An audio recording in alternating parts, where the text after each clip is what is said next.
Hi, I'm Stacey with WTI. I'm really trying to use less and less plastic. I decided to try out this ceramic soap dispenser. This is from UUJOLY, and I really love it because it is a foaming soap dispenser. It works so well.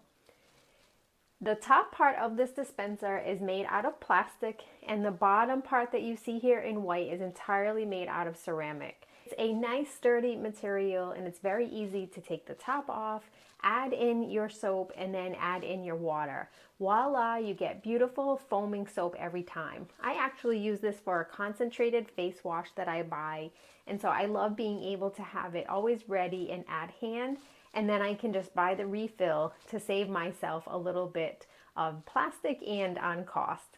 If you're looking for a beautiful soap dispenser that really works as well, then you need to check this one out. It's going to save you some of that plastic use and also give you more bang for your buck with your products. And that's my point of view.